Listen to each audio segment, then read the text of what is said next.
Содан кейін оның үстінде кристалды мұнара өседі. Дегенмен, байланыс орнатудың барлық әрекеттері нәтижесіз. Біраз уақыттан кейін астронавт Никоға Салваре ғарыш кемесіндегі миссияны майор ит шоқжұлдызындағы нысанның болжамды туған жеріне апару туралы ұсыныс түседі. Саяхат басталғаннан кейін бір ай өткен соң Нико ғарыш кемесінде оянады, бірақ олар әлі де баратын жерінен алыс. Ғарыш кемесінің жасанды интеллектісі Уильям оған жер ғалымдары жүйенің координаттарын дұрыс есептемегенін және енді бөтен планетаға жету үшін тағы 7 айға жуық уақыт қажет екенін айтады. Нико оның командир болып тағайындалғанына таңғалған экипажды оятуға бұйрық береді. Оның үстіне кеме апатқа ұшырау қаупі бар, Сириусқа қауіпті түрде жақындап келеді. Осы уақытта жерде Никоның күйеуі Эрик артефакты зерттей бастайды. Салварда Нико Сириусты айналып өтуді шешеді және экипажға қайтадан қысқы ұйқыға кетуді бұйырады. Бірақ экипаж бұрынғы капитан Иеннің жағына шығып, оның қарсылығына қарамастан Никоны ұйықтатады. Иен кемені Сириусқа мүмкіндігінше жақындатады. Қозғалтқыштың қуаты төмендеп,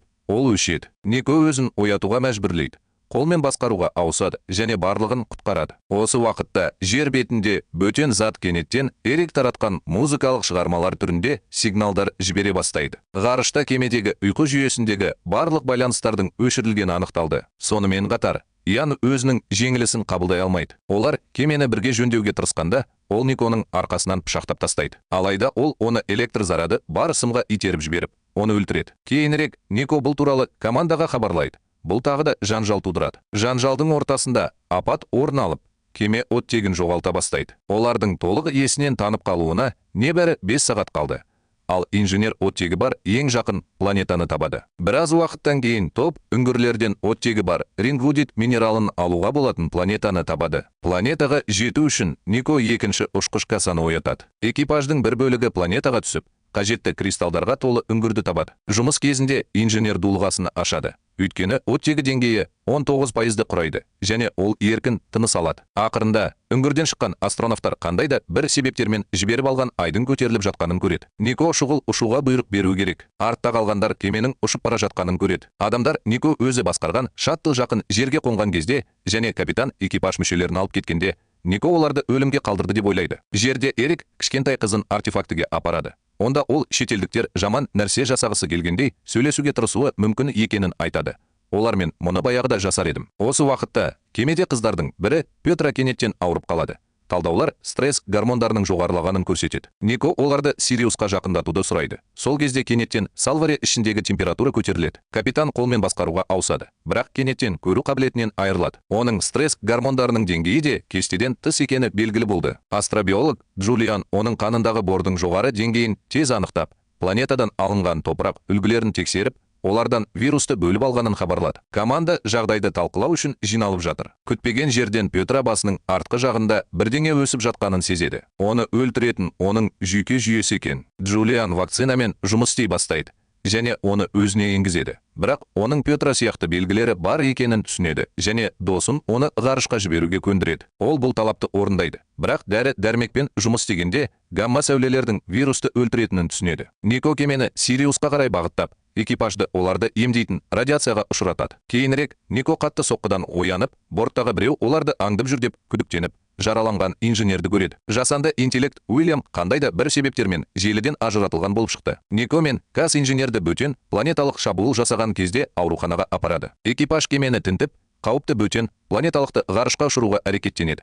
Бірақ ол Нико оны әуе құлпына азғырып, өлтіргенше адамдарды жарып жібереді. Мұның бәрі жай ғана жаман арман болып шығады. Алайда Уильям оның арманына жетудің жолын тапқанша Никоны ояту нәтиже бермейді. Оны көрген капитан қалғандарын құтқару үшін экипаждың бір бөлігін құрбан етуге мәжбүр болған кезде өзінің бірінші кемесімен болған жағдайды қабылдау керек екенін түсінеді. Нико ақыры алға жылжу үшін қайтыс болған достарымен қоштасты. Ол кенет оянып кетті. Оған жолда жаңа керек жарақтарды алуға болатын айды кездестіргендері туралы хабарлайды. Оның үстіне Уильям жердегідей сигналды анықтады. Олар айдың бетіне қарап, сол бөтен затты көреді. Құтқару тобы оған қарай бет алды. Бөтен зат қараусыз қалған сияқты және адамдар оның планетасына келгеннен әлдеқайда әлсіз екенін және қандай да бір себептермен оның айналасында тірі заттар жоқ екенін түсінеді. Нико инженер Сашадан үлгі алуды сұрайды. Ал Кас екеуі айналаны аралап, артефакт фрагментін табады. Осы кезде Берниге белгісіз тіршілік иесі шабуыл жасап, оның аяғын тістеп алады. Ол ауырып, терісі жасылға айналады. Осы уақытта Саша артефактқа жердің қалай жұмыс істейтінін түсіндіреді.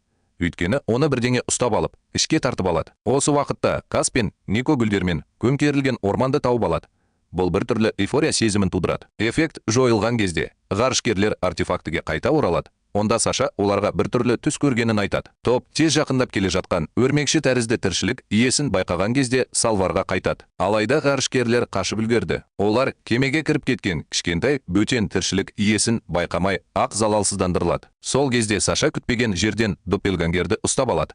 Ал Уильямс артефактілер адамдар белгісіз планеталарға жіберетін зондтар сияқты зерттеу зондтары деген идеяны алға тартады. Кенеттен жасанды интеллект жыпылықтай бастайды. Және жақын жерде өрт шығып, Кас сөндіруге асығады. Алайда Уильям ешқашан көрінбейді. Адамдар жасанды интеллекті жұмыс күйіне келтіруге тырысады. Бірақ олар табысқа жете алмайды. Саша өзінің әріптесін көруді жалғастыруда, ал инженер бөтен планетаны тауып алады. Жөндеуден кейін Уильям ақыры қайтып келеді. Бірақ кенеттен ол барлық жерде жоқ шамдарды көре бастайды. Ол кемені екі бөлікке бөлетін хаттаманы бастайды. Нико корпусты тексеру үшін ғарышқа шығады. Кенеттен капитанды кемеден лақтырып жібереді.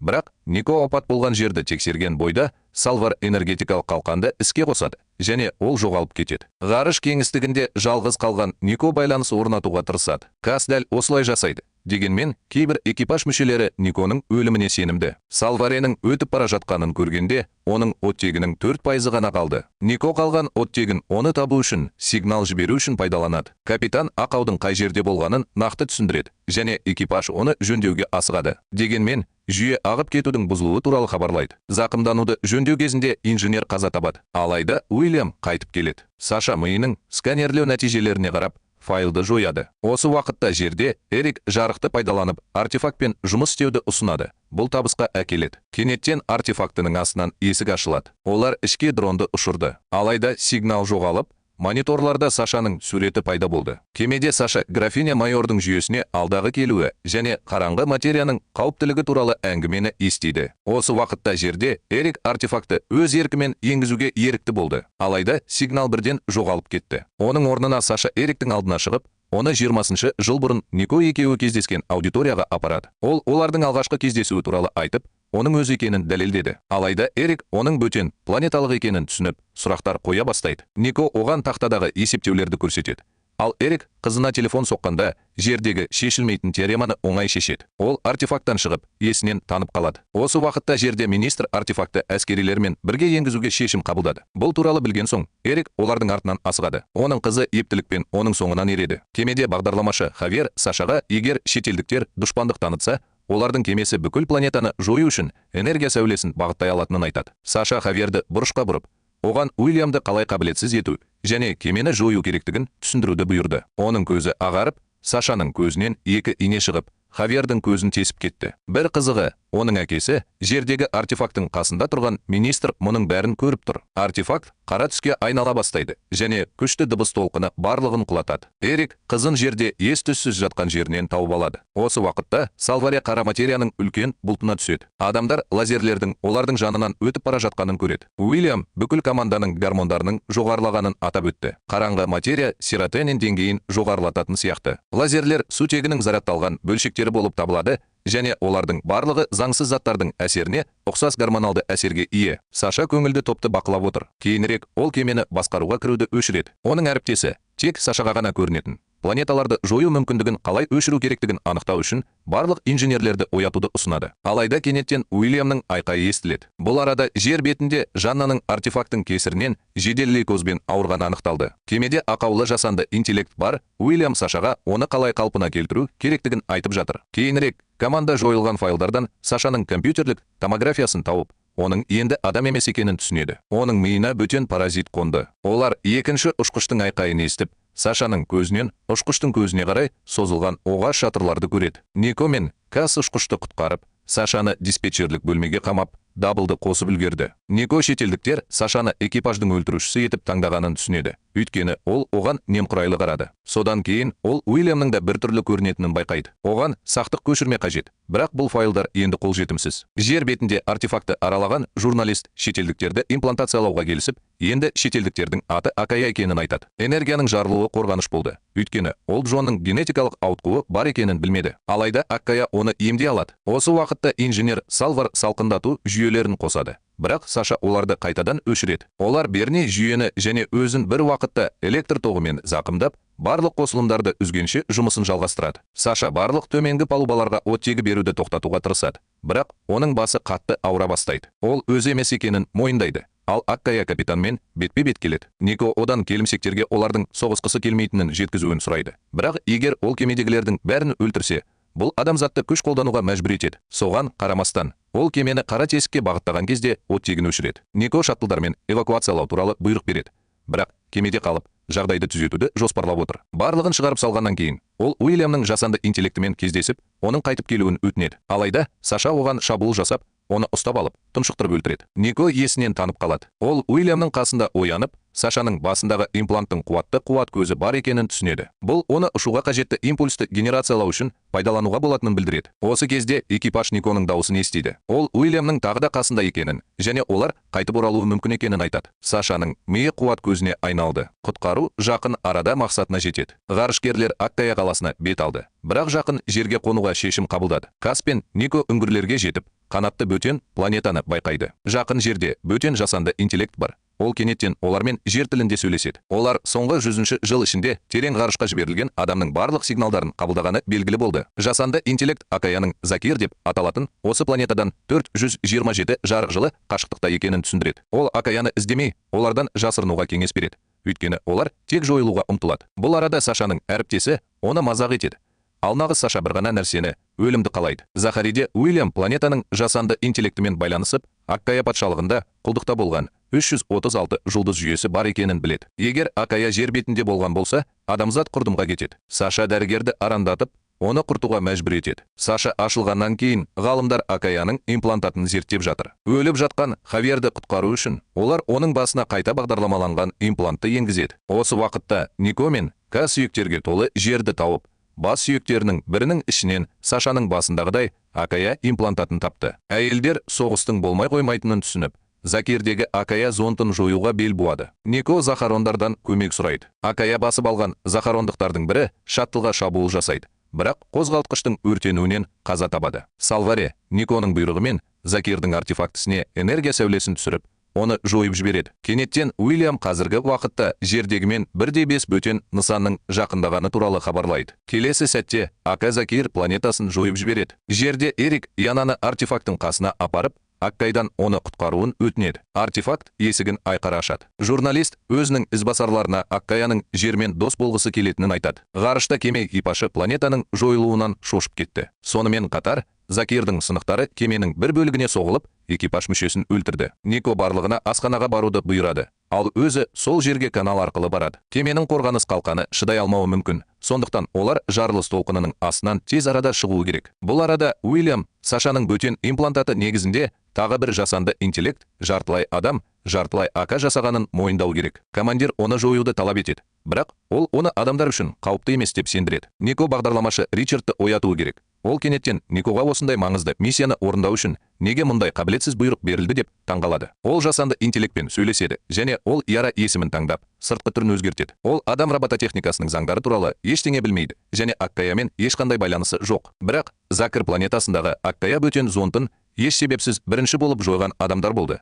Сондықтан олар кем дегенде өздерін түсіндіруге мәжбүр болады. Осы уақытта жер бетінде Эрик Янды Аккая зонтына апарады. Онда қызға дереу аурухана төсегі беріледі. Ғарышта Нико Аккаяның бейбіт ниетіне сене алмай, құтқарушыларға дереу ұшып кетуді бұйырады. Алайда кеменің корпусында тесіктер пайда болады. Екі инженер кемені жөндеу үшін ғарышқа аттанады.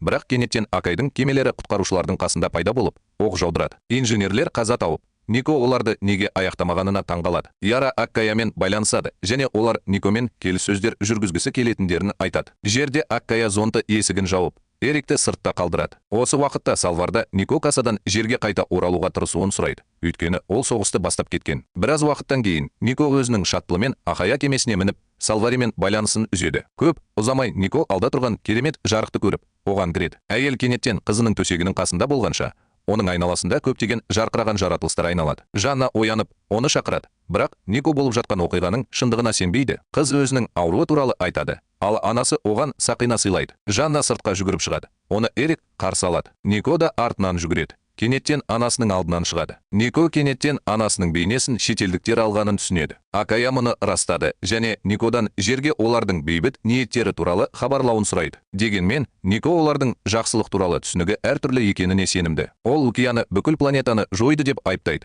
Бірақ бөтен адам оған зондты жарып жіберген Никоның әрекетінен захириялықтардың өлгенін еске салады. Осы кезде олардың қасында Яра пайда болады. Акая жасанды интеллекті адамдарға қызмет етті деп айыптайды.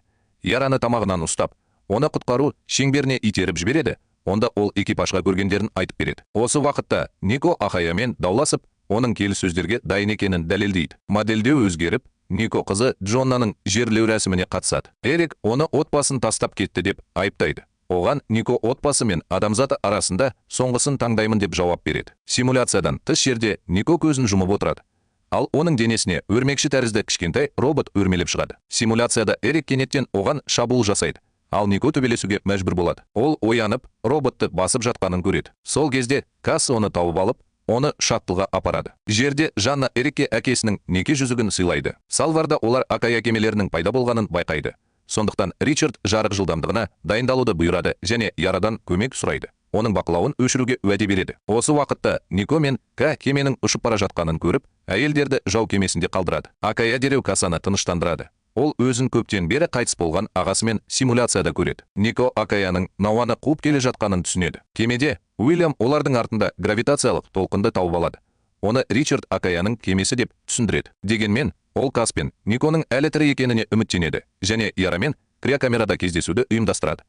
Ол жерде ұрыс тәжірибесі бар инженер Диланды оятуға барады. Осы уақытта Си ағасымен кездесуінің шынайы болғанын білуге тырысады. Кенет ол есіне түсуге тырысқан Никоның даусын естиді. Содан кейін Акая Кассаны досының үйлену тойына апарады. Бірақ Касс оны босатып, зондты жерден алып кетуді талап етеді. Акая олар өз планетасын адамзаттың проблемалары мен қылмыстарынан құтқаруға тырысып жатқанын айтады. Нико бейбіт келіссөздердің барлық мүмкіндіктерінің жоғалғанын түсініп, құтқарушылар жерге жету үшін шаттлды ұшырып, оның жарылуын бастайды. Алайда шаттл тоқтап, Акая Никоға шабуыл жасайды. Нико оны ұруға тырысады, бірақ келімсектер оны итеріп жіберіп, Кассаның мойынсынуға дайын екенін жариялайды. Алайда Акаяның кемесі қатты зақымданған кезде ол ыдырай бастайды. Құтқару тобы не болып жатқанын түсінуге тырысады.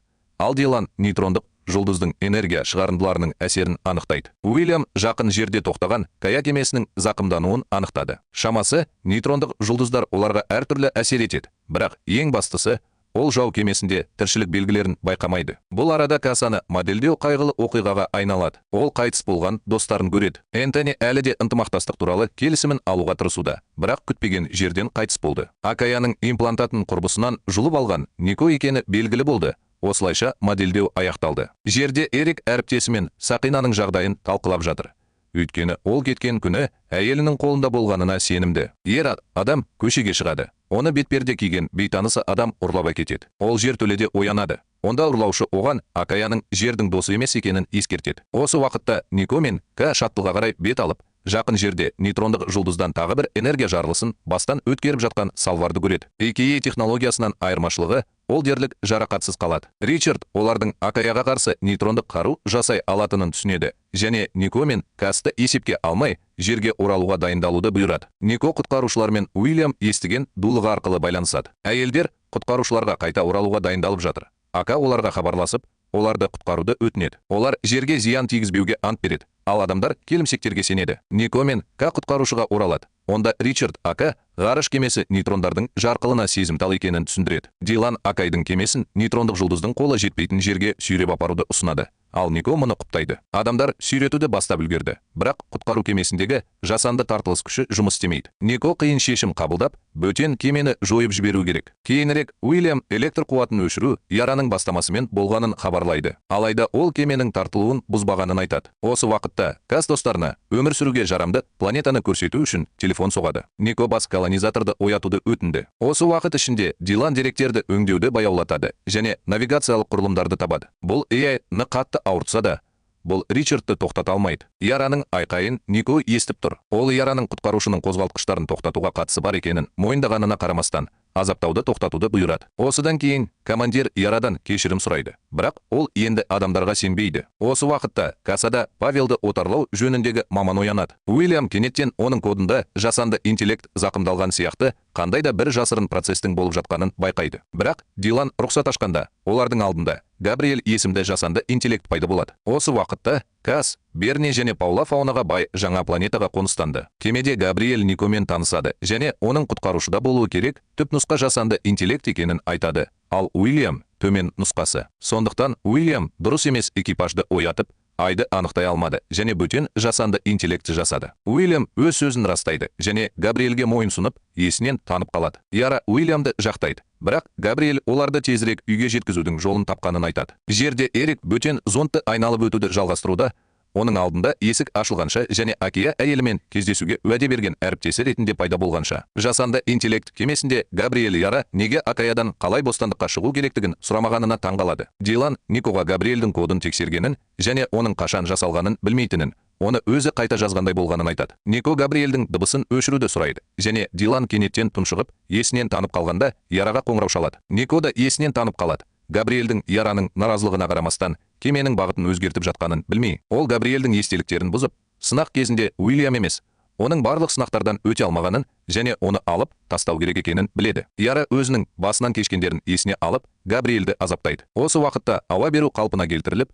адамдар есін жиып, Уильям шындықты білуге оралады. Алайда Габриэль онымен соғысады және Яра олардың кодтары бір-бірімен тым тығыз байланысты екенін түсінеді. Сондықтан Уильямды кейінірек қалпына келтіру үшін екеуін де алып тастау керек. Дилан қайта жүктеп жатыр. Бұл арада колонизаторлар құтқарушылармен байланысуға тырысуда, бірақ жауап ала алмады. Паула қазірдің өзінде көптеген пайдалы қазбаларды тапқан планетаның атын атауды ұсынады.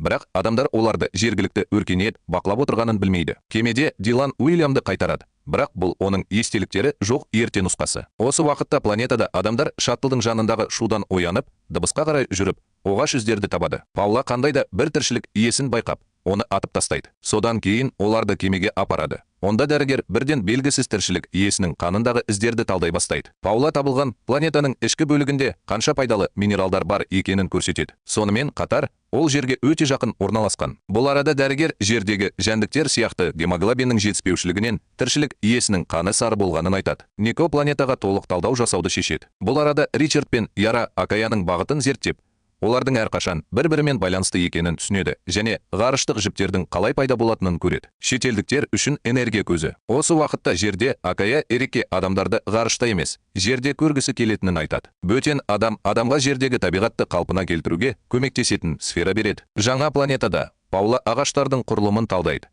Өйткені оларға үлкен ағаш қазық ұшып, оның артынан бұталардан тіршілік иесі пайда болады. Ол Каспен сөйлескісі келетін сияқты, бірақ Паула оны атып өлтіреді. Кейінірек Кас Никоға соғыс бояуы бар және қаруланған жаратылыс туралы айтады. Бірақ Паула оларды үңгір адамдары ретінде сипаттайды. Алайда Нико оларға ережелерге сәйкес планетаны бар өркениетпен отарлай алмайтынын еске салады. Бірақ Паула жұмақтан кетуден бас тартады. Бұл арада Яра командирге Акаяның ғарыштық жіптерінің қалай жұмыс істейтінін түсіндіріп, солай істеуді ұсынады. Дилан тестілеуді бастайды және құрт саңлауын тұрақтандырады. Ол көп ұзамай өшеді, бірақ адамдар жерден деректерді ала алады. Сол күні Кас Пауланың жаңа планетаға рұқсатсыз колониялық капсулаларды ұшырғанын анықтады. Ол оған мылтық сілтеп тұр. Нико жай ғана жерден келген хабарламаларды қарап шығып, қызымен кездесуінің шынайы болғанын түсінеді. Шамасы, Акая құрт саңлаулары арқылы ақпаратты ғана емес, материяны да тасымалдай алады. Осы уақыт ішінде Кас пен Паула колонизатордың жерге қайта оралғысы келмейтіні үшін төбелесіп жатыр. Нико өз экипажын босатып,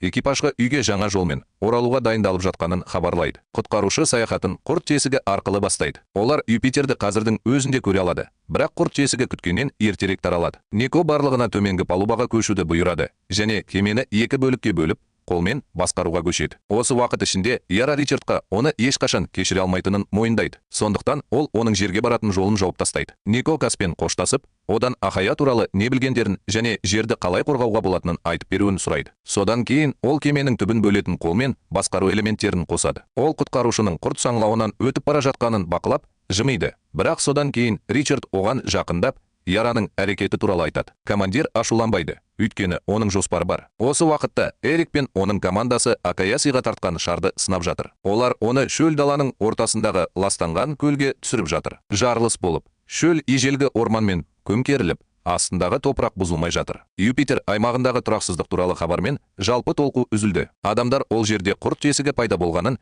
және ол арқылы бірдеңе қозғалып жатқанын түсінеді. Бұл күн жүйесіне кіретін құтқарушылар, бірақ CS әзірге жермен байланысуға тыйым салады. Онда Эрик Аккайдың ізгі ниетін дәлелдей отырып, бүкіл экожүйенің құрылғанына куә болғаны туралы есеп беріп жатыр. Құтқарушыда олар трансляцияны көріп, нейтрондық сәулеленуді Акаяға қарсы қару ретінде пайдалану туралы ақпаратты жасыру жоспарын әзірлеп жатыр. Каяраның әрекеті туралы біледі. Жасанды интеллект бір түрлі әрекет етеді және Кас Диланнан оны емдеуді сұрайды.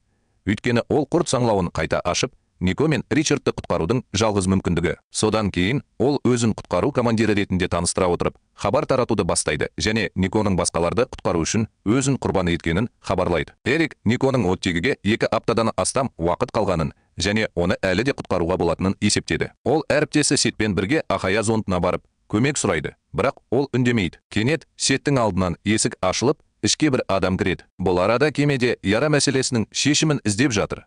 Өйткені Аккая коды нейтрондық қарулар туралы деректерді оқи алады. Жерде Сет Аккая зондынан оралып, Аккаяның мина имплантация жасағанын көрсетеді. Осы уақытта Дилан яраның матрицасын шаттлдың негізгі компьютеріне жүктеп, оның ұшуға дайын екенін хабарлайды. Ол Уильямға жасаған туындысы үшін алғыс айтып, ғарышқа қайта ораламын деп кетіп қалады. CS командаға Аккайдың осалдығы туралы ақпаратты, оны қалай пайдалану керектігін түсінгенше, өздерінде сақтау керектігін ескертеді. Бұл күні құтқарушы жерге қайта оралады. Эрик Касқа жүгіріп барып, әйелін құтқару үшін көмек сұрайды, бірақ яра жоғалып кетті. Ал Акая мұны істегісі келмейді. Көмектес. Алайда Кас оған X файлдар туралы сыбырлай алады. Содан кейін түсірілім тобын жасырын жер асты бөлмелеріне апарады. Онда олар заңсыз ұсталады. Сет Эрикке қате орнатқанын мойындайды және оның Акаяға қарсы қарсыласу тобына барғанын біледі. Қазір оның адамдары қарсыласу тобын өлтіріп жатыр. Осы уақытта кеме апаты кезінде Нико колония планетасына бару үшін күн желкенін жасап жатыр. Олардың келуіне 10 күн қалды. Сондықтан оларда оттегі жеткілікті. Бір күні олар кенет әлдебір қағуды естіді. Бірақ Нико бұл метеорит деп шешті. Бірақ келесі күні Нико болжамды уақыттың ұзарып бара жатқанын байқады. Адамдар ғарышқа қажетсіз заттарды лақтырып, келу уақытын қысқартады. Ричард сол күні шу естіді, бірақ оның не екенін түсіне алмады. Кейінірек Нико тастанды заттарды тауып алып, кемеде біреу бар екенін түсініп, Ричардқа оны іздеуді ұсынады. Қаруланған олар барлық бұрыштарды тексереді. Залдардың бірінде Нико Каяны анық көреді. Бірақ бұл жай ғана полиэтилен пакеттерінің сынықтары болып шығады. Содан кейін сыртқы желкеннің зақымдалғаны туралы сигнал келеді. Нико әуе құлпына қарай бет алды. Ол кенеттен Акаяның жарқыраған жаратылыстарын көрді. Алайда Ричард капитанды галлюцинацияға ұшырағанына сендіруге тырысады. Осы уақытта жерде Кас Эрикке олардың құпияны жасыру туралы әңгімелерін есіне түсірмейтінін мойындайды. Ер адам Сет астронавттың жадын өшірді деп күдіктенеді. Бұл арада Уильям өзінің прототипі білетін барлық нәрсені есте сақтауға тырысады. Ол ярамен Никоның голограммасын онымен біріктіруге мүмкіндік береді және ғарышқа сапар шегу кезінде болғанның бәрін есте сақтайды. Ғарышта Ричард галлюцинациялардың атмосфералық қысымның тым жоғары болуынан болғанын анықтады. Бірақ қазір бәрі жақсы. Кенет дабыл қағылып, олар Акаяға тиесілі емес кемені көреді. Кейінірек Нико үстелге байланғанын көреді. Ричард содан кейін ол лазермен кесіліп, әйелдің есінен танып қалуына себеп болады. Ол қайтадан есін жиған кезде, олардың үстіне қандай да бір сұйықтық төгіліп жатқанын көреді. Олар қайтадан оянғанда, олар қозғала алатынын және денелерінде тыртық жоқ екенін біледі. Алайда, оларды бақылап отырғаны анық. Шамасы, шетелдіктер олардың физиологиялық реакцияларын зерттеп, егер ерлі зайыптылар олардың ережелерін сақтаудан бас тартса, оларды жазаламақ болған. Олар ашық есікке келеді. Бірақ Нико алға қадам басқанда, есік жабылып, ерлі зайыптыларды ажыратады. Осы уақытта жерде Эрик құтқару тобына олардың миынан жойылған ақпаратты есте сақтауға көмектеседі және барлығы Акаяның адалдығы үшін бір немесе басқа нәрсені істеуге уәде бергенін растайды. Уильям Эрикпен немесе Каспен байланысуға тырысады, бірақ Сет оны бұғаттайды. Осы уақытта Нико мен Ричард белгісіз бөтен кеменің дәліздерімен жүріп өтіп, дұрыс емес әрекеттері үшін электр тогына түседі. Кенет Никоның алдынан есік ашылады. Ол ішке кіріп, бір затқа қолын тигізіп, белгісіз планетада апатқа ұшыраған бөтен кемені көреді. Қолында қызыл білезігі бар Ричард оны сол жерден тауып алады. Бірақ олар бөлмеден шықпақ болғанда, есіктер оларды қайтадан ажыратады. Бұл жолы Нико сыртқа шығып, аяңда көрген кемеде қарды көреді. Нико ішке кіріп, өлген тіршілік иесінің күртешесіне ұқсайтын нәрсені алып, қаруды тауып алады. Кемені зерттей келе, Нико жараланған Пауланы көреді. Ол оған Дакума есімді келімсектердің шабуыл жасағанын және барлық колонизаторларды өлтіргенін айтады. Ол қашып құтыла алмайды. Өйткені ол қазірдің өзінде жұқтырған және өзі Дакумаға айналады. Бұл білезіктің қызыл түсімен көрсетілген. Шетелдіктер мұнда суықтан өмір сүре алмайды. Бірақ оларға кристалды ядро қажет. Оны Нико жібергені анық. Паула Никодан оның Дакумаға айналуына жол бермеуін өтінеді. Ал Нико оны өлтіреді. Ол алға қарай жүре береді және тіршілік иесінің кесілген қолын табады. Оның көмегімен ол кемені басқаруды іске қосады. Осы уақытта жерде Эрик құтқару тобына өздерін құтқаруға көмектесуде. Осы кезде Нико Ричардқа қайта оралып, білезігін шешіп алады. Ал жұп қашуға тырысады. Бірақ қашып құтылу мүмкін емес. Ал Нико бүкіл кемені жарып жіберемін деп қорқытып, Дакумаға қарсы шығады. Дакума шығып, оны тұншықтырып өлтіреді. Бірақ Ричард салқындату жүйесін іске қосып, келімсекті мұздатады. Кейінірек Нико Ричардтың жұқтырған қолын кесіп алып, денесін регенерация сұйықтығына батырады. Нико қалпына келтірілген Ричардты оятып, Дакума кемесінің жүйелерін іске қосады. Ол кенеттен Аккая зондтарын байқайды. Бұл келімсектердің бір-бірін білетінін білдіреді. Ол жерге оралу үшін Аккаядан көмек сұрауға шешім қабылдады. Бірақ ол үшін Аккая зондының ішіне кіру керек. Осы уақытта Кас пен Эрик құтқару станциясына жетіп, Уильямға қоңырау шалады. Бірақ ол жауап бермейді. Өйткені оның әзірлеушісі Урсула мен Сет онымен жұмыс істеп жатыр. Оны жоюды жоспарлап отыр. Осы уақытта Дакума кемесінде Нико мен Ричард қолға түскен түрлерге тиесілі әртүрлі қаруларды тауып алады. Ричард сауыт сайманын киіп, белгісіз бірінші планетаға аяқ басты. Планетаның жұқа атмосферасына үйренуге тырысып, олар Ахая зонты орналасқан үңгірді табады. Үңгірден олар қабырғалардағы жазуларды және бір кездері сол жерде өмір сүрген тіршілік иелерінің сүйектерін табады. Кенет олардың алдынан зонттың есіктері ашылып, жұп ішке кіреді. Сол кезде Сет Уильямға Нико мен Ричардтың Чала планетасында екенін хабарлайды және Эрикті басын имплантациялау үшін оған апаруды бұйырады. Уильям бұл туралы дереу Эрикке хабарлайды. Ал Кас оны қорғауға тырысқанымен Эрик тұтқынға түседі. Уильям оған әйелінің тірі екенін айтады. Бірақ оны үйіне қайтару үшін ол Уильям салынатын имплантты алып, адам денесіндегі жаңа Уильям болу керек. Эрик келіседі де, Сет күзетшіні бірден өлтіреді. Оның аузынан бөтен өрмекші шығып, Эрикке қарай бет алады. Алайда Уильям Нико мен Ричард қауіпсіз болғанша жалғастырудан бас тартады. Сет дереу психикалық түрде зондқа жеткізіліп, Ричард пен Никомен кездеседі. Имплантацияға келісім алғаннан кейін, ол оларға жерге есік ашуға ниеті туралы хабарлайды. Осы кезде бөлмеге Кас кіріп келеді. Ол Сетті ұрып жатқанда, Урсула Сеттің не істей алатынын көргеннен кейін Уильямға көмектесуге ерікті болды. Осыны пайдаланып, Нико мен Ричард есіктен жүгіріп шығып, жерге түсті. Сет Аккаяның ашуланғанын және олардың кемелері шабуылға дайын екенін айтады. Тірі қалғандар әскерилер оларды қарсы алған кезде радиодан қуана сөйлеседі. Ал Нико олардан асығып, армияны Аккаяның шабуылына дайындауды сұрайды. Әсіресе оларды қалай өлтіруді білетіндіктен. Осы уақытта Эрик пен Уильям құтқарушының қозғалтқыштарını реттеп, оны нейтрондық қаруға айналдырады. Кенеттен Жер мен Марс арасында Аккая кемесі пайда болатын құрт тесігі туралы сигнал келіп түседі. Ал құтқарушы бөтен кемені жойып жібереді. Барлығы нейтрондық қарудың іске қосылғанына қуанышты. Командир мен Нико адамзат пен Ахая арасындағы қарым-қатынастың нашар екенін мойындады.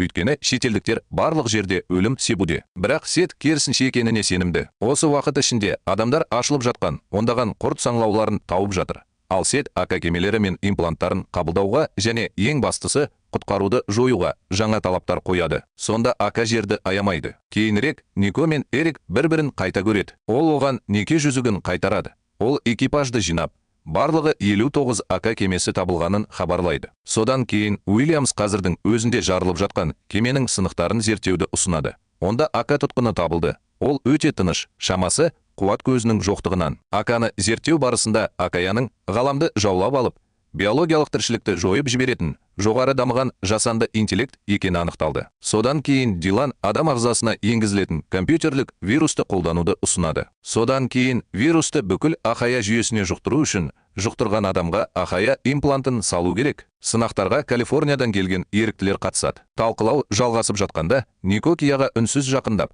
оның ішіндегі көрінісіне қайта оралу мүмкін екенін хабарлайды. Эрик әйелін тоқтатуға тырысады, бірақ тым кеш. Ол имплантты алып жатыр, ал Эрик вирусты шығарып жатыр. Содан кейін Кас Никоны зондтың ішіне енгізеді. Оларды Аккая қарсы алады.